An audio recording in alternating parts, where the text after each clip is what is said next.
Le yoga n'est pas de l'ordre des idées, mais de celui de l'expérience spirituelle intérieure. Le fait d'être simplement attiré par un groupe quelconque d'idées religieuses ou spirituelles n'amène aucune réalisation. Le yoga signifie un changement de conscience. Une simple activité mentale ne provoquera pas un changement de conscience. Elle ne peut amener qu'une transformation mentale.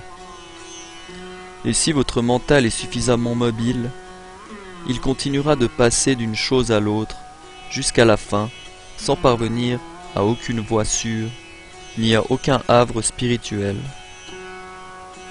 Le mental peut penser, douter, questionner, accepter et retirer son agrément, faire des formations et les défaire, prendre des décisions et les annuler, jugeant toujours en surface et selon des indications de surface, et par conséquent, sans jamais parvenir à une expérience profonde et ferme de la vérité.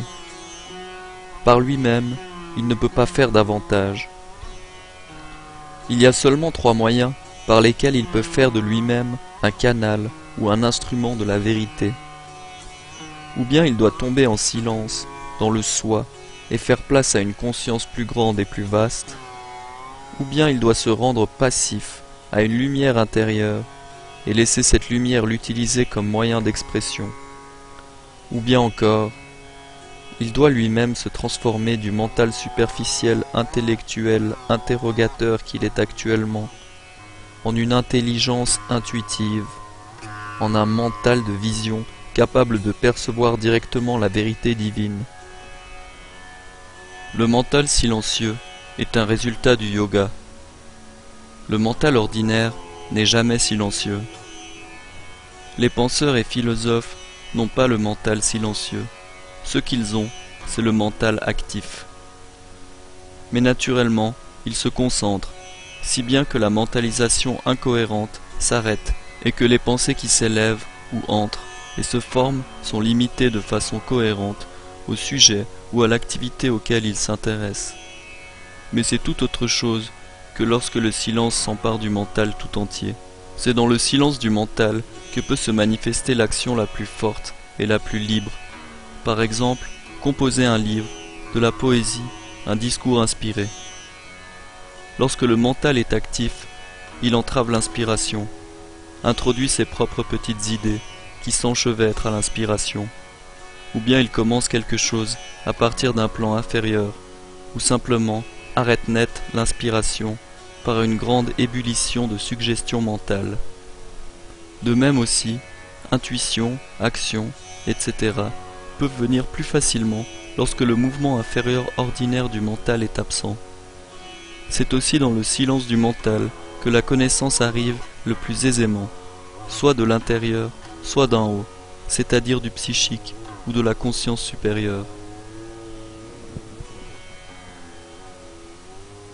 Lorsque le mental est immobile, toute action mentale nécessaire est entreprise et effectuée par la force elle-même, qui fait tout le travail de réflexion nécessaire et qui transforme progressivement le mental en y faisant descendre un plan toujours plus élevé de perception et de connaissance.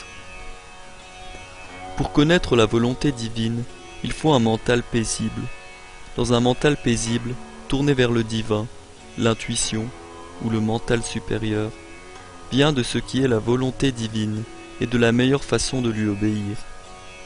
Au fur et à mesure que la pensée monte les échelons, elle cesse d'être intellectuelle, elle devient illuminée, puis intuitive, puis surmentale, et finalement disparaît en cherchant le dernier au-delà.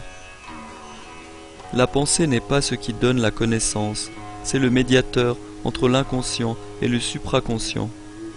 Elle oblige le monde né de l'inconscient à tendre vers une connaissance autre que ce qui est vital, instinctif ou simplement empirique, vers la connaissance qui elle-même dépasse la pensée. Le simple fait est que l'esprit et le mental ne sont pas la même chose, et que c'est dans la conscience spirituelle que le yogin doit entrer s'il veut être en contact permanent ou en union permanente avec le divin. Ce n'est donc pas une fantaisie du divin, ni une tyrannie d'insister pour que le mental reconnaisse ses limitations, s'apaise, renonce à ses exigences et s'ouvre et s'abandonne à une lumière plus grande qu'il n'en peut trouver à son propre niveau plus obscur. Il ne s'agit pas tant de se débarrasser de l'activité mentale que de la convertir en la chose juste.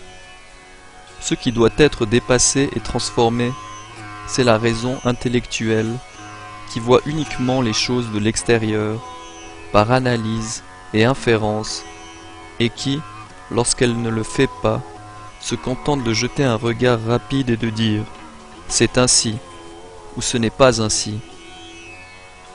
Mais vous ne pouvez pas y arriver, à moins que la vieille activité mentale s'apaise un peu. Un mental tranquille ne se laisse pas prendre dans ses pensées, ni entraîner par elles. Il se recule, se détache, les laisse passer sans s'identifier, sans les faire siennes. Il devient le mental témoin qui surveille les pensées lorsque c'est nécessaire, mais qui peut s'en détourner et recevoir du dedans et d'en haut. Le silence est bon, mais le silence absolu n'est pas indispensable, tout au moins à ce stade. Je ne sache pas qu'il serve à grand-chose de lutter avec le mental pour le faire taire. Dans ce jeu-là, c'est généralement le mental qui l'emporte. La manière la plus facile, c'est de se retirer, de se détacher, d'obtenir la faculté d'écouter autre chose plutôt que les pensées du mental extérieur. En même temps, on peut pour ainsi dire regarder vers le haut, se représenter la force comme étant juste au-dessus et l'appeler pour qu'elle descende ou attendre tranquillement son aide. C'est ainsi qu'opèrent la plupart des gens, jusqu'à ce que progressivement le mental s'apaise de lui-même, ou encore que le silence commence à descendre d'en haut. Mais il est important de ne pas laisser venir la dépression ou le désespoir lorsqu'on ne réussit pas immédiatement. Cela ne peut que rendre les choses difficiles et arrêter tout progrès qui se prépare. La première chose nécessaire est de pouvoir se détacher de l'action du mental mécanique. Il est alors plus facile que le calme et la paix du mental ne soient pas troublés par cette action, même si elle se produit. Si la paix et le silence continuent à descendre, ils deviennent généralement si intenses qu'au bout de quelque temps, ils s'emparent aussi du mental physique. Garder son mental inactif n'est pas la même chose que la paix ou le silence. Il n'est pas facile d'entrer dans le silence. Cela n'est possible qu'en rejetant au dehors toutes les activités vitales mentales. Il est plus facile de laisser le silence descendre en vous, c'est-à-dire de vous ouvrir et de le laisser descendre. C'est de la même manière qu'on fait cela et que l'on appelle les puissances d'en haut pour qu'elles descendent. Pour cela, on reste paisible au moment de la méditation. On ne lutte pas avec le mental et on ne fait pas d'efforts mentaux pour tirer en bas le pouvoir ou le silence. On ne fait que garder à leur égard une volonté et une aspiration silencieuses. Si le mental est actif, il faut apprendre à le regarder en se reculant et sans lui conférer aucune sanction intérieure, jusqu'à ce que ses activités habituelles ou mécaniques commencent à se taire parce qu'elles ne sont plus soutenues de l'intérieur. S'il est trop persistant, la seule chose à faire est de le rejeter avec constance, sans tension ni lutte.